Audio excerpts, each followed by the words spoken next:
Welcome to the midweek edition of the Premier League Zone. My name is Anthony Ajulu, and this is your number one family radio station, Inspiration FM. Yes, we're here again, and we're here bearing gifts. It's Wednesday, and then we have a mystery voice ready for you. You know how it works. We play that voice. If you get it right, you walk away with some airtime. We're very generous, and I've been told I've been too generous lately. So maybe I'm going to bring back Evil Anthony on the show today. We shall see. My name is Anthony Achilu. Buddy Bruno is here, and Nicholas Ayamene is here as well. Guys, how are you doing this morning? Buddy, how are you doing this morning? I'm good. It's midweek and gradually just counting down to the end of the week, basically. Unfortunately, International Week. International weekend, and we know how it is, but again, the show has to be done. The show has to be done. Nicholas, show has to go on. How you doing? I'm fine. I'm good. It's great to looking forward to this weekend without club football. It's just but anyway, we'll survive. We'll survive. We can watch the Super Eagles on Friday. Yeah. I'm complaining all through. But anyway, before we get to our mystery voice though, we have some news items to get out of the way. Let's just talk about a few things on the show today before we just move on to our mystery voice on the show. Well, again, we are going back to United and Jadon Sancho. That's where we are. Just a few things. Like we said in the morning, that relationship is not working. It's dead and buried. They are not speaking at all. They are not even saying good morning, sir, good morning, ma, to each other. Like they will say, they're keeping malice. As they will say over here. So they're not speaking to each other, Jadon Sancho and Erik ten Hag. And we hear that United are preparing to make another transfer loss on Jadon Sancho. And in the last 10 years, they only made a profit on 4 players. That's not ideal business, buddy. Not, and I've said it here several times, in terms of the transfer policy at United, when you go out there always looking for show glass players, at the end of the day, how much do you intend to, recoup from these players? And you look at the likes of, Sancho, Di Maria, Paul Pogba, United were hit in terms of the losses. And, when you don't have proper football people run, the dynamics of, the football inside of a football club, you get things like this. That is why credit would always go to clubs like Chelsea, Arsenal sometimes. You could have Liverpool as well. But for United, we don't really care whether they lose at the end of the day. It's just a case of okay, that's nothing.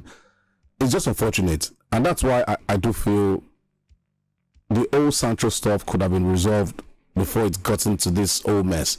But since it's gotten here now, I'm very sure the player is more than willing to even leave, even for free. And the situation looks like it may be worse than we imagine, because it doesn't look like it's just Sancho and Erik ten Hag. Because we're hearing there's always a leak at United. Yeah.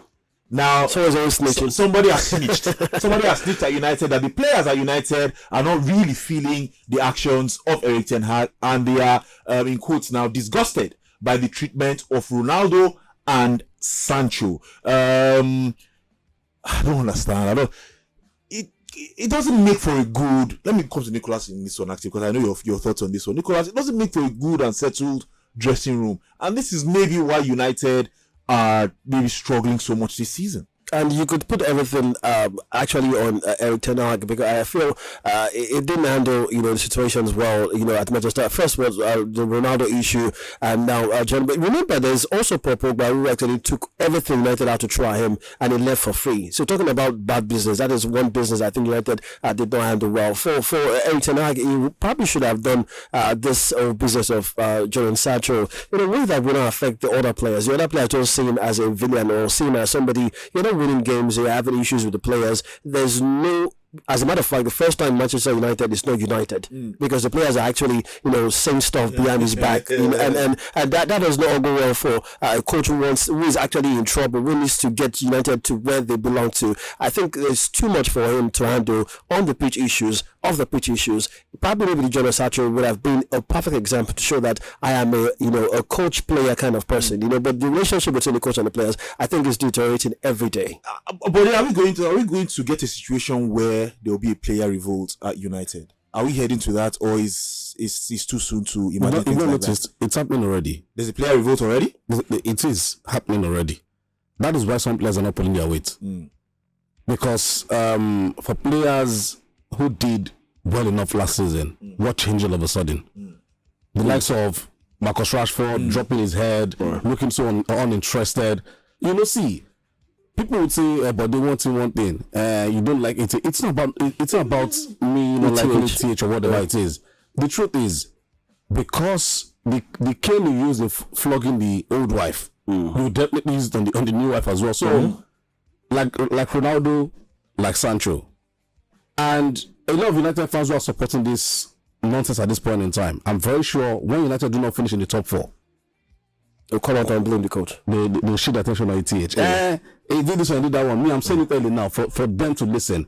Even a lot of ex-footballers have come out, not even United ex-footballers now, they've come out to say that the way ETH have treated some players is not just good enough. So I'll leave it at that. And I want to quickly, Anthony, the issue of Maguire as well. It took Maguire that professionalism for him to be able to, keep the cool after taking off the armband from him. And it was actually not the best player for Manchester United. But at the same time, the way he handled the situation too was not also commendable. Yeah. All right, we'll see how it goes at United. But again, it just seems like there's something brewing under the surface at Manchester United. Let's remind you that you can call us at 0700 923 923 923, 0700 923 923 923, or you can send us messages on WhatsApp at 0817313 6193, 0817313 6193, or you can join us live on Facebook at Inspiration FM 92.3.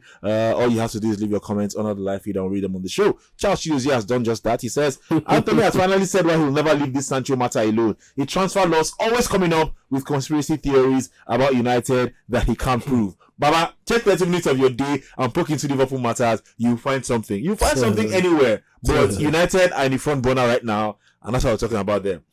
You better pray that there's no player revolt at United. We'll keep the calls and messages coming in. This message here from Victor from Ikorodu, who says, "Food morning, guys."